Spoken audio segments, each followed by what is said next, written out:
Alright, so if you saw the title of this video, today we're talking about how family, friends, even some of you as like viewers and subscribers call us cheap. Now we take those comments very affectionately because it reminds us to live and spend money. So when those kind of comments are said, it's not a problem. What we're talking about today is the people that make snide comments, the people that roll their eyes or shake their head at something you're doing because to them it seems cheap, it seems dumb, it seems like you're holding yourself back or whatever. Now, I prefer to think of myself as frugal. And what I mean by that is I spend my money on things that bring value to my life, okay? Now, I'm going to tell you guys a quick story which kind of is the epitome of what I'm talking about. So we did something that's kind of like DoorDash called GoPuff down in Athens. Lots of college kids do it to help pay their bills and stuff like that. But basically you go there, you sit there, and when an order comes up, you take the order. It's almost like gas station style. It could be alcohol, it could be snacks, drinks, and you go deliver it. And kind of like DoorDash, take a picture. It's all done through the app, and you go back and you wait for the next order. And it's just a round robin thing, you know. Drivers go as they're in there. So when we were doing that, we would show up with like 2 thermoses of coffee. We'd show up with like a 2-liter of pop sometimes, like a diet or a sugar-free pop, 2-liter. Or we'd get a pack of bologna and maybe a pack of cheese and a loaf of bread. And we make sandwiches because some days we'd be there all day. And everybody would just shake their heads at us and look at us like we're idiots, all the other drivers and stuff. But at the same time, you'd see them go inside and pay like $3 for a bottle of pop. Or they would go over next door to the hibachi place and buy $15 or $20 hibachi meals, all right? Now, what everybody does with their money is their own business. It's just how judgy they were of us. And then one time we actually had somebody say something to us because we went over to the hibachi place and they had homemade Chinese noodles, and it was considered a side, but it was a pretty big portion. And you guys know noodles have a lot of calories, so this is a pretty good portion for $3. You would get a side of noodles in there, and me and Missy would split it. Now, somebody actually said something to us about it. And they're just like, what are you guys doing? And, we tried to explain to them that, we're saving for financial independence. We invest our money. We've paid off our properties. And they just thought, you're stupid because you don't go buy your lunch every day. Now, at the end of every single month, you would see people there freaking out. The exact same people looking down their nose at us because they needed to get enough orders, and they were actually mad at us for being there working because they felt like we were taking orders from them even though we didn't need the money is what they thought because we didn't spend it every day. But they're there freaking out trying to pay their rent, trying to pay their bills, trying to pay their tuition, their books, whatever. They spent $15 to $20 a day. Sometimes it was couples doing it like me and Missy, so they're spending like almost $40, $30 a day eating hibachi for lunch, plus whatever they buy in drinks, and complain at the end of the month they have to hurry up and make money to pay these bills. That's the difference on how we live. We're willing to have less of one thing to accomplish another. So really, it's those judgmental people I have a problem with personally. Now, for those of you who don't know, a little quick history.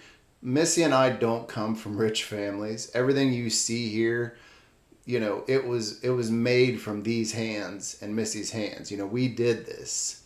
Now, we came from lower middle class or, poor.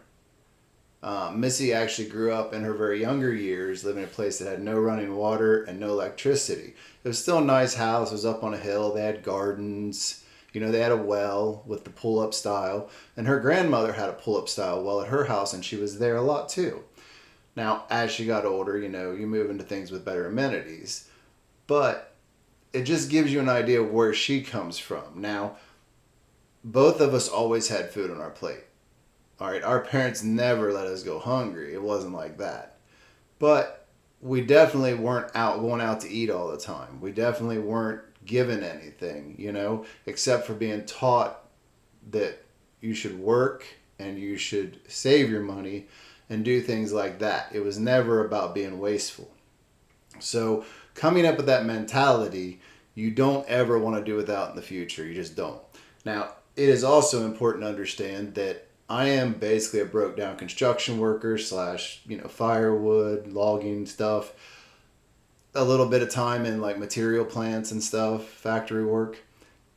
I never made great money. Missy, up till like the last 5 years of her career, was basically a warehouse worker. I mean, just basically. And then last 5 years, she got into some shipping and some office work and made a pretty good salary, but it's pretty much just a normal salary. So we are not coming from making tons of money. I would say that the average across the U.S. made way more than we did. Now, that said, fast forward to living this style, and we have 2 properties paid off completely. The one with the main house, the 24 acres, and then this acre has a tiny house we just built, which you guys have seen in our other videos over on the Homestead channel, the Frugal Homestead, if you're not already subscribed. Now we have all of our vehicles paid off, and on top of that, we have somewhere around $360,000 in investments in our accounts between our retirement and our individual accounts. All right, we're currently living pretty much off our individual accounts, but we spend that money we make on things that bring us value. So people, even today, when we go in to buy a coffee, we do the dollar coffee thing through the McDonald's app. If we're out and about and can't bring coffee with us, we'll go buy the dollar sugar-free coffee, iced coffee from McDonald's. And then people just look at us like we're idiots because we don't go over to Starbucks and spend $7 on a coffee. It's just about what brings value based on the money. Just because we're making some money now doesn't mean we want to go spend it. The quick thing you're going to find out about truly wealthy people that stay wealthy their entire life, they don't waste money. They don't go buy excess unless it's really bringing value to their life. All right? They're not on boats throwing cash out, making it rain. Those people that are doing that, you can quickly follow them for a few years, and most of them end up poor again. All right? You cannot maintain that kind of lifestyle continuous. It may look good for the Instagram. It's not good for life. The truth of frugal people stay wealthy once they get wealthy. And that's just a fact. Now, here's the part that no one really understands. And this is why the people that do try to look down their nose at us, it's very frustrating. So let's talk about July's spending. All right? So in July, I pulled $7,000 out of my investment account. Now, we made more in dividends and options than that last month. You can check our community tab to see exactly what we made. But I pulled $7,000 of that out of my account. All right? And then Missy brought in about $3,000 in Spark. All right? And I made about another $500 off these YouTube channels. So now that's $10,500 in cash and holding that we got together for the month. Now let me tell you how we spent that. So the materials for the shed, the metal, the concrete, some of the wood, the Reflectix, which is now on, and the screws. All right. Basically, there's all kinds of different materials on top of that, but last month I spent $3,000 in materials for the shed. All right. Now, I spent $2,000 on vacation stuff. We went to Lake Hope State Park and did a cabin for a few days with the kids and grandkids. We have an MSC cruise coming up. We have a house in Florida coming up. We got a vacation at the end of the month in Virginia Beach. So all these had miscellaneous costs that go with them that need to be paid, or the cruise need to be paid in total. We also have another cruise that had to be paid a little bit on it. So $2,000 in vacation. And then we had bills.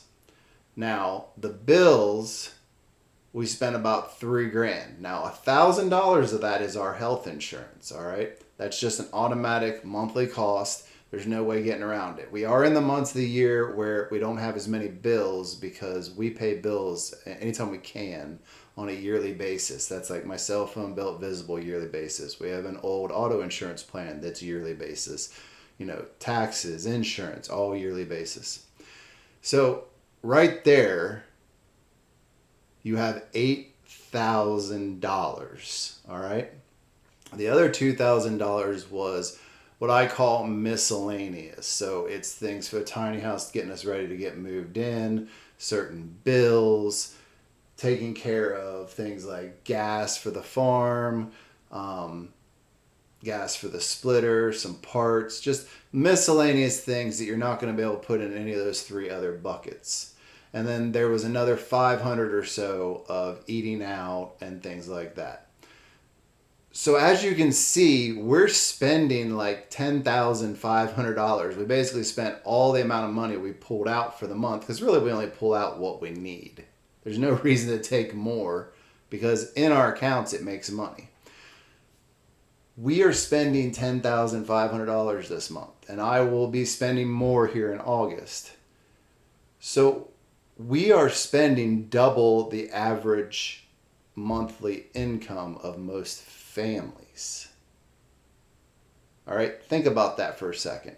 We are spending double the average family what they spend. Now, when someone calls you cheap, you're going to have to just deal with that if you want to achieve financial independence. Because the truth is, those same people that are calling you cheap in the mean way, not like our family and friends where they're doing it just to remind us, okay, it's okay to spend money now, you've already made it. Those people are saying that as an endearing thing. It's as a reminder, hey, you've made it. This is not that big a deal. Spend the money on it. Don't hold back from yourself. And it's really a weird line to cross because you got to figure out the two. But it can be very frustrating when the people that are looking down their nose being judgmental at you. And you'll find strangers are the worst at this because they don't know. They don't understand, and they don't want to understand most times because they're living a different lifestyle. But you need to understand that acceptance of this now will help you build a better future. As I've shown you guys in this video, we are not special. We didn't make a bunch of money. Nobody gave us anything. We had opportunities we took advantage of because we had saved money by living a different lifestyle. Being cheap or being frugal, however you want to word it, is not a bad thing. Society has taught us that it is. The fact that you're not willing to live now. And I'll do more videos on this in the future because when you get into society and how it is ingrained in you from day one, whether it's school, whether it's music, whether it's how the sayings even of different generations, we're going to go over all that in future videos. But you will not believe how society has ingrained us to spend, spend, spend, spend, spend. And it holds you back like you would not believe. So, going forward, I am mentally trying to set myself up that when someone calls me cheap and does it in a mean or hateful way, I'm going to take that as a compliment. Because it means they cannot achieve where we're at, and they're saying that because they don't understand. And it's not anything against them. It's just the reality is the world is taught to spend, waste, go through, burn through, and not think about the future. And that's the truth. Or they teach you to do at least the minimum. Do at least the minimum, you'll be fine at retirement age. Your 60s and 70s, you'll have some money. What are you going to do with money at 60s and 70s? I don't care how healthy you are. You're not going to be bungee jumping or going and hiking mountains or going and walking up volcanoes. You're not going to do those things. You're probably going to sit at home and watch TV. I want all of you to know that I believe in all of you. And if you want to retire early, or if you just want to be set for the future, or even you want to offset your income to work less and live life more, I believe in you. I don't think you're cheap. If you are cheap or frugal, I think it's an endearing quality that will build your future, and you will be so glad you are. You want to stay wealthy, make sure that you're thinking about every dollar, because every dollar matters. If you're in the club, or if you're, blowing money buying the best bougie bottles of alcohol because you think it makes you look cool, you're not going to be wealthy for long. I'm just going to tell you. Very few people have the money to be able to do that consistently. Very few people. It is way more realistic, and you're going to get there way faster if you're not doing those things. I'll be honest, we spent a lot of years wasting time spinning wheels. You can't get that time back. And anybody that we work with now will tell you, I wish I had that time back. I wish I'd have started earlier, because everybody feels that way. All you can do is put your foot on the gas and go forward. And I promise you, you will get to where you want to go if you're willing to put in the effort. All right, guys. So I think I've gone down this path long enough. I am proud to be cheap. I am proud to be frugal. And if you are too, go down, hit subscribe, hit the notification bell so you see all of our upcoming videos. Let us know what you think. I would love to hear from you guys. Hey, if nothing else, go down and tell me I'm cheap. I'm perfectly fine with that. And with that said, I'll see you guys in the next one.